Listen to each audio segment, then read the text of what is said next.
Welcome to a special edition of the Expert CRE Secrets Podcast, combined with the Capital Gains Tax Solutions Podcast. Sometimes we have guests that just fit so well on both of our audiences that we're going to have them on and just kind of do a dual podcast. Today, though, we are with an expert multifamily broker and owner. It's actually a second-time guest. He was on Capital Gains Tax Solutions Podcast last week where we learned about his story. But we're going to be talking about his new amazing book, #1 Amazon bestseller, How to Build a $1 Billion Portfolio with Brent Sprenkle. Hey, Brent, how you doing? I'm good. Thanks for having me on. How are you today? Hey, better than I deserve. Glad to have you on again. And to dive right in, let's give our listeners just a 60 seconds of your background, where you're at, what your focus is right now in brokerage and ownership. I started in brokerage 20 years ago after a very short career as an engineer, and just started out, worked my way up, just did brokerage selling small apartment buildings here in Los Angeles. And about 10 years ago, I decided to try to buy a building for myself, and it worked out pretty good. And 90% of my business has just been doing traditional brokerage, helping people buy and sell apartment buildings. But I tried to buy a building a year for myself and figured out that would be the good way to build up a retirement plan because, brokerage companies don't have a 401k. So it's been 10 years. I've been buying one building a year. And, now I spend a good bit of my portion of my time looking for deals to buy, and the rest of the time just trying to help my clients make money on their own. Beautiful. And so let's dive right into your book, How to Build a $1 Billion Portfolio. So I guess my biggest question comes to mind is what's the biggest secret from the guy maybe who's got $1 million, has got 10 million, right? And then maybe even 100 million. How do they get to that $1 billion? What's the #1 secret? It's one deal at a time. It's staying consistent. It's staying focused, and it's really kind of having a passion for it, kind of a desire just to keep playing this game of Monopoly, which is really the one characteristic that all these people have in common is they viewed it more like a hobby, like a fun game, but they were playing, just buying one deal at a time. And they enjoyed doing it. They had a vision. They had a business plan. They said, I'm going to buy buildings and I'm going to add value. And this is the type of building I want to buy. And this is how I'm going to add value to it. And what can I do with the rents? But they just kind of had a strategic vision on how they're going to accomplish it. And the money, they'd figure out that as they needed to. They'd bring partners in, or they'd refinance something or sell something that didn't fit their criteria anymore. And they just had fun with it. It was just a whole different business plan once you go from 5 buildings to 50. But they started out just buying one deal at a time. And they had a day job, and that transitioned into just being a professional investor after about 5 years once they got up to a certain number of units. We also dealt with people, still do, that own office buildings, shopping centers, industrial developers. I mean, we deal with all types of investors, but primarily we deal with people that own and operate apartment buildings because that's what we do over here. Okay. So they started out and they just, I guess one bite at a time, right? About $1 billion. The elephant, if you will, right? And they bought a first deal. They added some value. They bought a second deal. They kept adjusting, improving, and they enjoy the game of, you call it monopoly of real estate. Fair summary? Yeah, it's their profession, but they also really enjoy it. And like everything else, they say if you don't enjoy what you're doing, you're not going to be good at it. Mm-hmm. These people did, and a lot of them were immigrants. A lot of them came from different backgrounds. I mean, hardly any of these people were what I'd say a traditional businessman who had a Wall Street job and all of a sudden transitioned into buying commercial real estate. A lot of these people were dentists, they were engineers, they were an attorney, an accountant. They started with a different background, but most people investing in real estate, they buy a house, and then maybe they said, well, I'll buy a duplex, and I'll buy an 8-unit building, or I'll buy a little office building. And it just snowballed from there, and they really enjoyed it. And then when they started doing it, their friends said, hey, this works for them. Maybe I'll invest with them. And then their friends put money in, their accountant put money in, their dentist put money in. And next thing, they had all these investors, and they were syndicating deals, and it just took off from there. So, there's a lot of really interesting stories in this book that we wrote. And they're about really simple people that have huge, massive portfolios now. That was the inspiration for the entire book, was to show people that anybody can do it. Love it. Now let's maybe talk about the one that most sticks out to you. Maybe the one that was most surprising for you. Maybe you can kind of share, start to finish, that particular person's story, either most inspirational, most surprising, and what you learned the most from that particular story? I have this one client named Raul Yalamanchili. He's originally from India, came to the United States to get his master's degree in engineering, and wound up just taking a job with an air quality board out of college. And when he worked there, the guy he worked with bought a duplex and was living in a unit, renting the other one out. The guy told him how great it was. Raul was living in an apartment, and his biggest expense at that time was paying rent.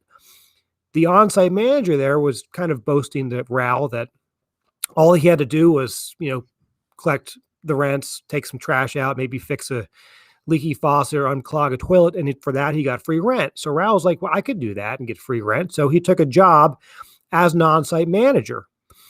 And a couple weeks later, he saw an ad in the paper, apartment building for sale, seller financing. You must have experience with management and know how to make small repairs.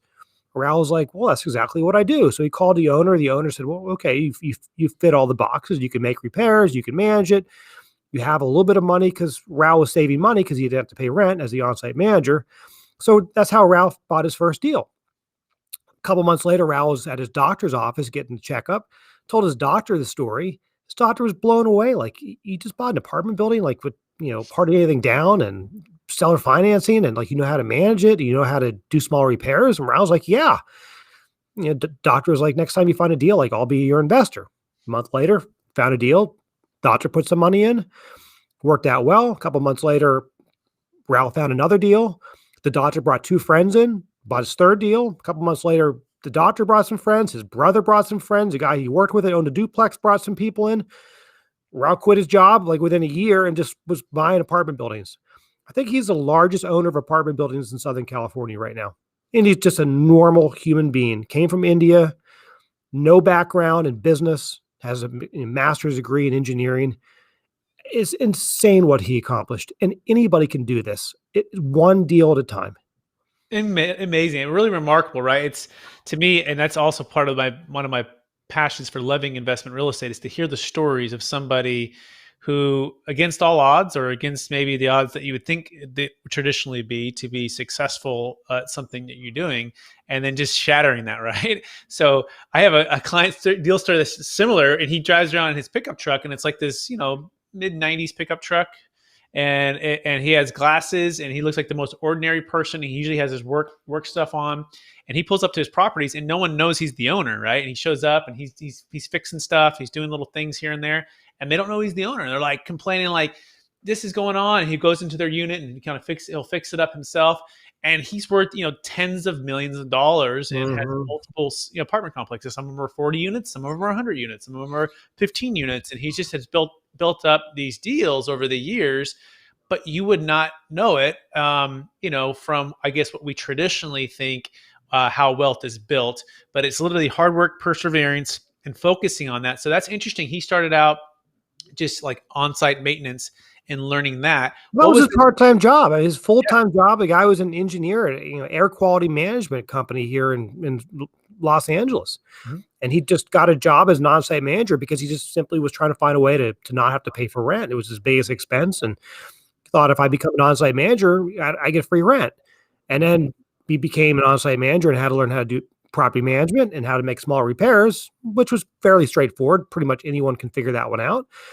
And next thing, he was like, this is easy. I could do this. Maybe I should go buy a building, but I only have so much money. And then he found an ad in the paper for, for sale by owner, 8-unit apartment building, seller financing.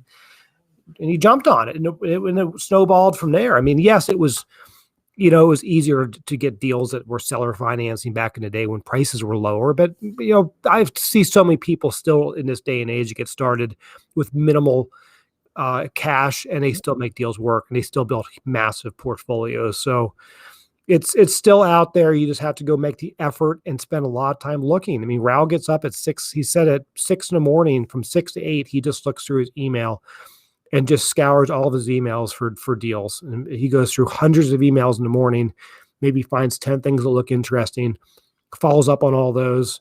Maybe there's one deal at the end of the day in those emails is worth writing an offer on. But this is what he does, and he just consistently does it, and he enjoys it. He tells me that that's like his hobby. He really enjoys doing that. Yeah. And as long as enjoy doing it, you're going to be successful. It's like almost impossible. If you enjoy doing something that can lead to being wealthy, you're going to become wealthy. It's just a reality. You're going to get there. Yep. So he just connected the dots at an early age and just consistently did it over and over and over and over again. Excellent. So that's what a cool story. Maybe what's the second lesson to scaling, right? So it's one thing to get started, have perseverance, keep doing it. But were any lessons that you learned as you studied these, different billionaires, right? About how they scaled rapidly?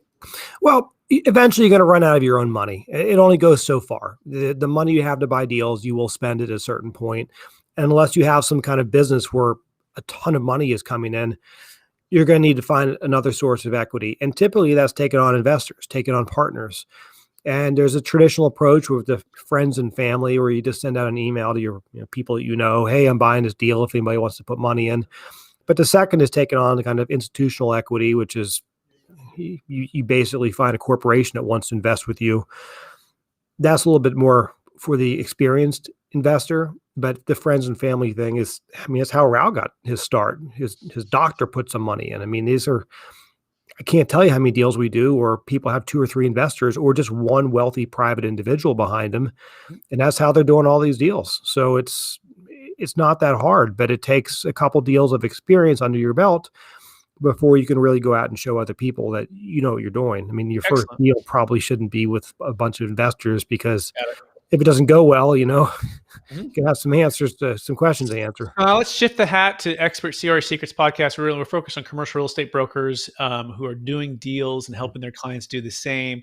And perhaps you're trying to land that $1 billion client, right, to do more transactions and add value.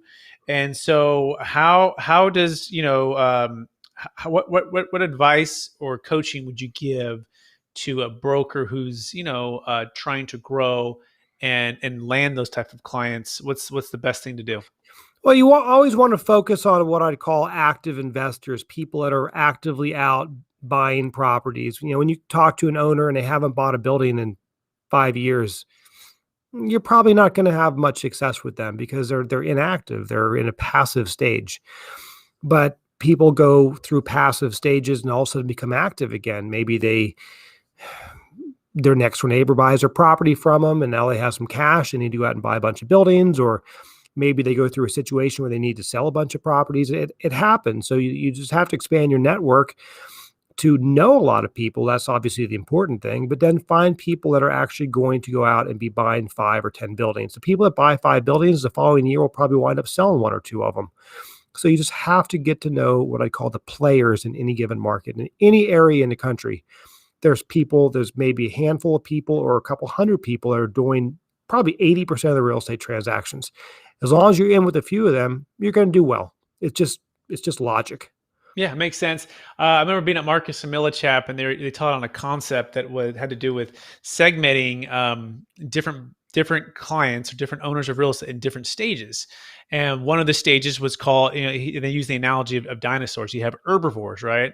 And herbivores are they're low velocity clients, right? They maybe transact 1, 2, 3 deals in their lifetime, right? They're typically not actively, managing or operating, doing the properties. This is something they've done on the side as a retirement plan, right? And it's a different type of sales, sequence, if you will, or just the way you communicate. So those are the herbivores. And then you have kind of in the middle, you have or the kind of the general dinosaur. And the dinosaur is the one who's a collector of real estate, right? They really never sell. They own all the best buildings on the best corners, and they're collectors of real estate. They're kind of like the guy in Monopoly, right? They're just trying to get every single, place. We have them in every market. There's the guy who just refuses to sell. He's never going to sell.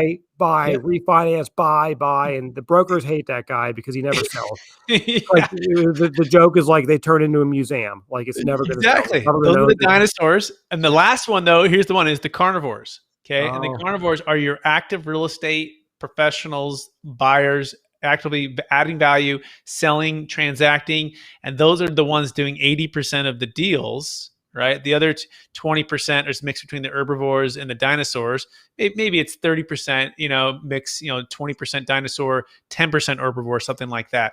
But really what you want to set your focus on those who are actively doing it. Is that a fair summary? Or any thoughts? It is. I mean, the reality though is every other broker is also working on those same, T-Rexes or whatever you want to call them, Sure.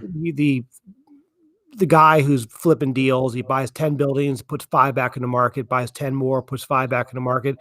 I mean, every broker in town's chasing that individual. So you just have to spend your time wisely. It just, you have to figure out where to put your time and make your effort.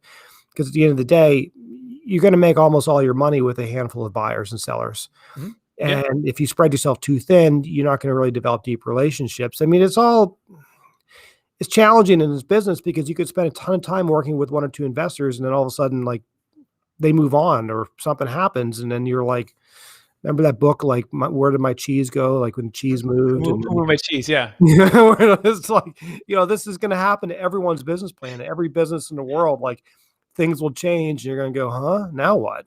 So I have a question for you. What's your best kept secret besides, as a broker myself, right? It's always, if I have a deal, if I have the listing or control the inventory, right, or have it off market opportunity, then obviously basically about anyone will talk to you, right? So besides like actually transacting and doing the deals, what's the next most important thing to capture that business? Well, you've got to get listings because listings bring the people in. That's how you're going to meet 90% of your clients at the end of the day, by having listings. People will contact you, they'll call you, they'll email you. Hi, I'm interested in your building you have for sale at XYZ Street. And then you contact the person and it's a friendly call. They're reaching out to you, so they want to work with you, and you develop a relationship with them. And then maybe 5 years later or 2 years later, they want to sell property. They'll remember that you're a professional and you know what you do. And obviously someone else gave you a listing. You must be halfway decent at what you do. But the broker that just cold calls somebody, the other person that answers, they have no idea who this person is. They don't know if they're decent, competent, honest, et cetera. They've no idea. So it's a challenge, but that's how you got to get your start. You got to pick up that phone and just call people. So it's a challenging business getting started, and commercial real estate sales is one of the most difficult things to do because you're swimming upstream for the first 2-3 years. Someone I used to work with said getting started in commercial real estate was like pushing a giant boulder up a mountain. Yeah, I can attest to that. I remember at Marcus Millichap when I first started in 2006, it was the first 5 years, or the first 2 years was the hardest, right? Oh, yeah. And I remember one of my mentors, one of my guys in the office, he goes, Brett, the moment you start to know more about their property, the person you're calling, right, and or properties next door to add value to them, is the moment you start adding value. And I was like, that makes sense. Like if I'm calling somebody and they already know all that stuff, and then you're just wasting their time. But the moment you tell them something new or something that's creative or something that's going to help them move their business plan forward or solve their challenge, that's the moment you start adding value. And when you do that, they're going to want to meet with you. And when you meet with them, you can build a relationship, and then you can hopefully win the listing when that comes up. Is that a fair summary, Brent? You have to have something of value, whether it's knowledge about what's going on in the economy, knowledge about what's going on with the rental market and the business, or, something else of value. You've got a lender who's got an amazing loan program for refinances. You've got a great building for sale and everyone wants to buy it, and you might be able to help this guy get a great deal on it. If you're not adding value to somebody, why would they work with you when there's so many other brokers out there that do the same exact thing and probably have more experience than you? So you've got to find something to offer. Yeah, I used to have brokers that were younger do rent surveys. They'd find out what every building in the area was, asking for their vacant 1-bedrooms, and they'd call the owners and just say, hey, we've got a survey of all the buildings up and down the block, what they're for. That was pretty useful about 20 years ago. Now with the advent of apartments for rent on the internet, people don't need that anymore. They can just go on the internet to find out what the next door neighbor is asking for a 1-bedroom. So you have to find something else, something better. And that's the key to this business, is finding something that will add value to people's business. So let's focus on it for a second, right? So 2 companies. capital gains tax solutions, and then I'm also a multifamily broker with EXP. And so I do both. And so what I found is the ability to save a failed 1031 exchange and or to give a backup plan or an alternative for somebody who doesn't want to sell. In fact, I just got a listing yesterday, Brent. It was for now these clients I've known them for over 10 years now, so long-term relationship, right? But they were not going to sell if it wasn't for the Deferred Sales Trust, because they did not want to overpay for a property, potentially risk all of the gains they've made. They know it's the seller's market. So would you talk about the value of providing an alternative to a 1031 and actually giving people the chance to time the real estate market whenever they want? Well, the biggest objection for selling is typically, I mean, most apartment owners, after they've owned a building for 10, 15 years, they're kind of sick of it. They're just like, the building is starting to need some maintenance. They're tired of it. They'd love to sell. And the biggest objective is, I don't want to pay taxes. And then the second biggest objective is, I'm scared of a 1031 exchange. And they have their reasons why, like they're afraid they're not going to find something in the really challenging and difficult timeframes they give us, a 45-day identification period, or like they haven't been actively looking, so they're just not sure to even get started. And they're just afraid to get stuck in a situation where they have to pay taxes to the level that they just don't even want to even consider moving forward because they're so concerned with it. So yes, the idea that you can say, Mr. Seller, you have two choices. You can either do a traditional 1031 exchange, or you can move on to what Brent does and find another solution here. That is really a huge thing, to be able to offer an alternative to just a traditional scary 1031 exchange, because it makes a lot of people pull their hair out worried about that.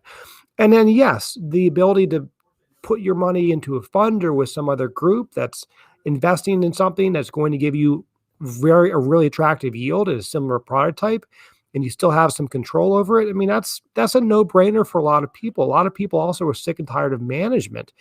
So to give them the ability to do effectively an exchange, but to have a lot less responsibility once the exchange is done, is also a huge thing.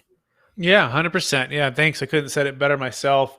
The other thing that's happening right now is with the baby boomers. This is silver tsunami, right? It's known as the largest wealth transfer in the history of the planet. There's about 77 million in the U.S. alone, according to the American Bankers Association. And every day, about 10,000 of them are turning 65. And so their entire wealth, about 17 to 20 trillion, will pass from one generation to the next, and the next 18 years now. It's been going on for a while. And they're ready to be retired from the toilets, the trash, the liability, the rent control, the challenges, and or just pay off their debt, diversify, and have options to go in and out of real estate. That's why I love the Deferred Sales Trust. So if you're listening to this for the first time and you're a commercial real estate broker, you can go to capitalgainstaxsolutions.com and learn more, and or experttaxsecrets.com to learn more about the Deferred Sales Trust and how to grow your business.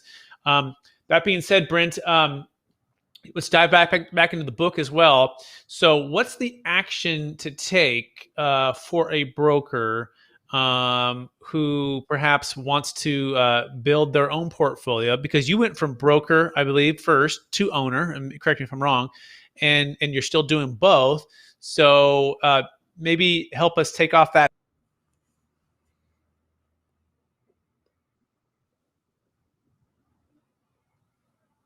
Yeah, I lost you.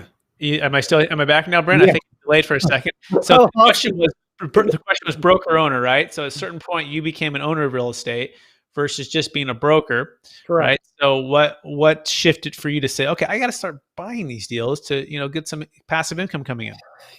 Clients would kind of give me a hard time about it. They're like, "You gonna do brokers till you're 80? Like, what are you doing? Like, what's your long-term plan?"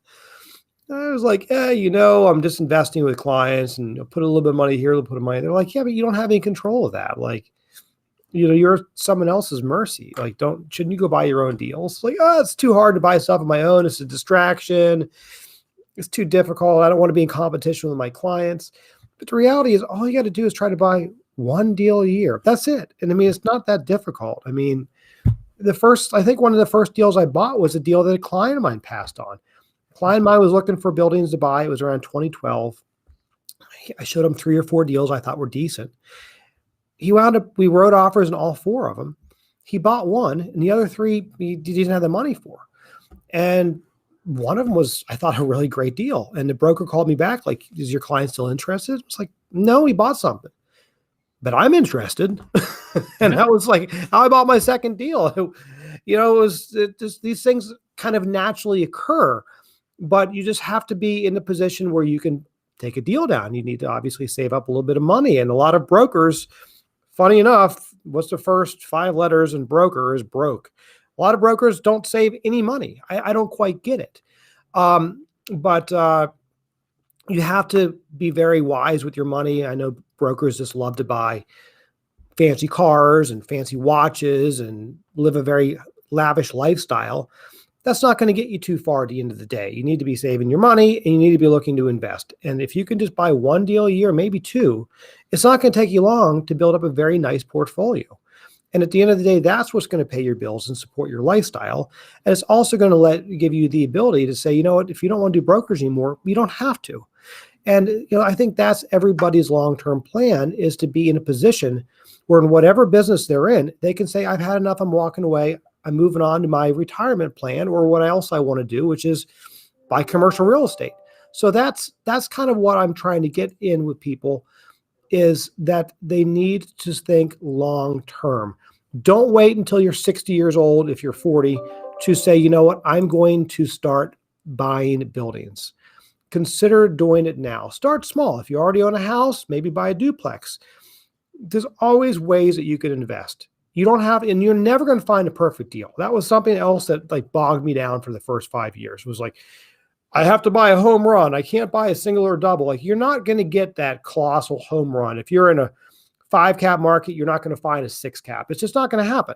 Mm-hmm. Maybe somebody else will, but that other person is a full-time investor. They already own 20 buildings. They write offers all day long. Every now and then something happens.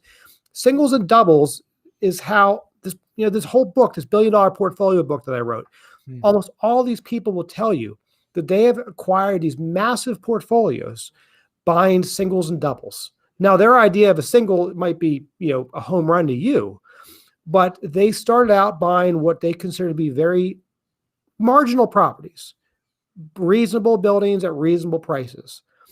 And that is how you acquire wealth long-term, is just consistently buying decent deals over and over and over again. Some will work out better than others. The ones that don't work out well, you sell it. You do an exchange and you buy another building, or you give it to you and then you put this money in a trust and it works even better. So there's always ways you can make things work. And that's, at the end of the day, how these people have accomplished what they did. Beautiful. I love that. And I think of the Rich Dad, Poor Dad book, right? And this cash flow quadrant, and then it's Robert Kiyosaki's books. And it's essentially getting on the other side of the quadrant, right? And I think about brokers sometimes, and sometimes we're on that left side of that quadrant. We're like a W-2 1099 independent contractor, and we're just trading our time for big commissions versus being a business owner or an investor, right? Where we're leveraging our time and leveraging our money and leveraging our expertise to get passive cash flow from multiple income streams. So I can't encourage you guys enough, as commercial real estate brokers or luxury realtors listening to this podcast, to consider that, like Brent said, real estate agents and brokers, they really don't retire, they expire, right? And what is it going to be your plan for additional income long term? And you can learn more about that at expertcresecrets.com, the model that we really believe in right now. So that being said, Brent, are you ready for the lightning round? Do it.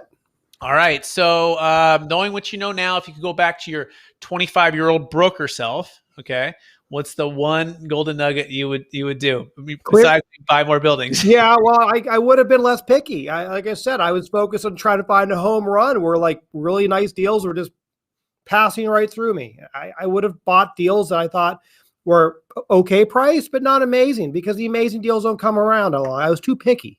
Too picky. I love that. Yep. I think that hits home for me for sure. Cause I think as a broker, you want to almost like beat the market, right? You want to be able to, pick it and find it and be able to have that bragging rights that I found. But you're like, you know what? I found a decent deal. It's a fair deal. It's fair for both sides. I'll buy it and and add the value on the business plan, and hopefully it goes really well. Okay. Question number 2. Besides How to Build a $1 Billion Portfolio with Brent Sprenkle, the book number one bestseller on Amazon, what's another brokerage book that you would recommend? I wouldn't say it's a brokerage book, but I say this over and over and over again. Human sales techniques and just human relationship skills are so important. And I mean, the Dale Carnegie books, I say it over and over again. Making friends, influencing people, it's just a no-brainer. You could read that book once a year and come out with it every year with something new. Once you've mastered those techniques, everything else seems so easy. And that's just the trick with everything in life. It's just how to connect with people and build relationships with people. The really successful brokers have successful relationships with property owners. Mm-hmm. The really successful property owners have great relationships with the brokers. Everybody wins. But if you don't have those relationships, you're not going to get anywhere. No one's going to call you with a great deal to buy. And no one's going to call a broker who's a jerk to give him a listing. You've got to have human relationship skills.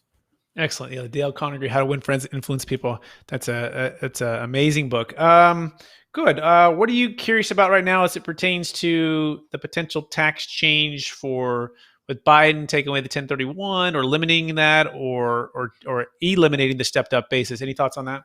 They're going to get there eventually, whether it's 2 years from now or 3 years from now. It's on their agenda. They look at it as a huge source of revenue. It's just a matter of time. So I think it's important that people reach out to you about this deferred sales trust, because it's important for them to start to understand how this is going to work, to start implementing it. Don't wait until you get rid of the 1031 exchange and then try to figure it out. It's better to be proactive and learn how these work now. We don't know when it's going to happen. Biden's got a lot on his plate right now. I mean, a tremendous amount. But we all know the Democrats love raising taxes. Sorry if that's offensive to anybody, but that's just what they want to do. They've made it very clear during the election that that's what they wanted to do to get us out of this massive debt that we're in and to move the economy forward. And with this equality push that they have, they're going to come after the 1031. It makes perfect sense why they would. So get ready. Learn Brett's tricks, because you're going to need it really soon. Yeah, thanks so much for the plug. Appreciate that. And for those who are wondering, you can go to capitalgainstaxsolutions.com to learn more about the Deferred Sales Trust, which is not a 1031 exchange, nor is it a Delaware statutory trust, which is also known as a DST. Sometimes those two get confusing. That being said, that wraps up the show. Brent, where can folks find you, and remind them where they can buy your book as well? The book, easy. Amazon.com. Simply called $1 Billion Portfolio. Super easy to find. Reach me. You can call me. You can email me. Phone number 310-621-8221. Email address sprenkleapartments@gmail.com. That's SPRENKLE apartments with an S at the end @gmail.com. Simple as that. Perfect, Brent. Hey, I want to thank you for being on the show and giving us tons of wisdom and tons of content, and really fun talking to you as always.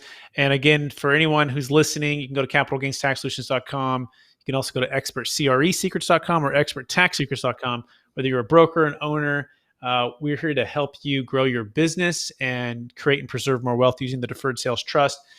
We appreciate you listening to the show, and go